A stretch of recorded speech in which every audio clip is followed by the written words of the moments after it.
Powerit täis.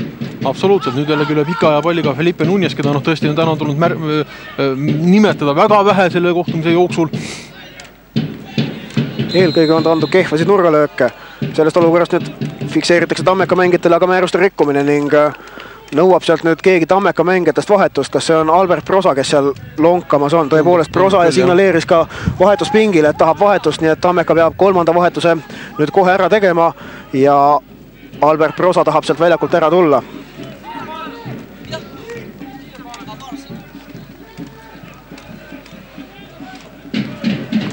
Esialgu on vaja aga tegeleda Tammekal selle karjustustöögi kaitsmisega, mis Kaljul vasakult äärelt kasutada on. Palli taga Alan Arruda, kelle standardolukorrad täna kuigi õnnestunud olnud ei ole. Aga vaatame, kas nüüd läheb paremini. Ei, siiski Smirnov on palli taga. Smirnovi tsenderdus, aga lööb selle Könal praegu karjustalast minema. Jätkuolukorras Röskevitš lööb ja lööb värava! Miroslav Röskevitš käimas 81. minut, kui jälle seesama mees tuleb ja lööb Tartu Tammekale selle värava ära. Täpselt nagu siin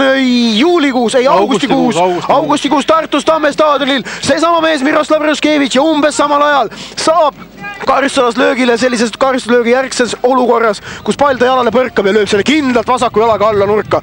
Ta kindlalt minema. Kohtumise viimane lisaminut on nüüd alanud ehk et Tartu Tammekal 1 või 2 võimalust äkki veel tekib, rohkem kindlasti mitte.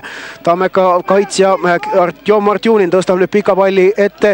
Heiko Tamm lükkab selle edasi karjustalasse selles olukorras ja penalti Tartule! Penalti Tartule 94. minutil! Uskumatu tegutsemine!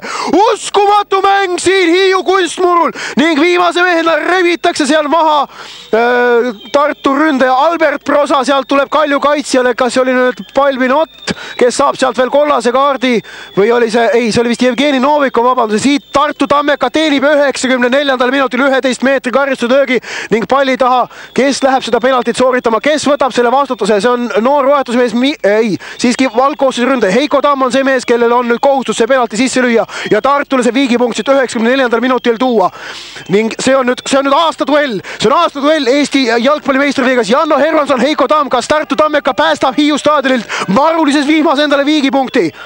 Näitab, et on vaja seal pall uuesti paika panna, oli veidikene punkti pealt nihkunud.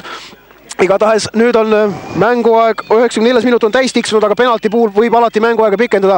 Kohtunik Silver Kõiv läheb kontrollima, kas pall on penalti punkti peal, seal on veel midagi seletamist ka nüüd Felipe Núñez selles olukorras. Igatahes Heiko Tamm versus Janno Hermanson, kas Tartu Tammeka lahkub Hiiult viigiga, Tamm versus Hermanson, löök tuleb, Tartu Tammeka viigistab, kohtumine on lõppenud, Tammeka võtab viigi Hiiu staadionilt, 95. minutil realiseerib penalti Heiko Tamm ning Tartu Tammeka läheb viigiga minema siit Hiiu.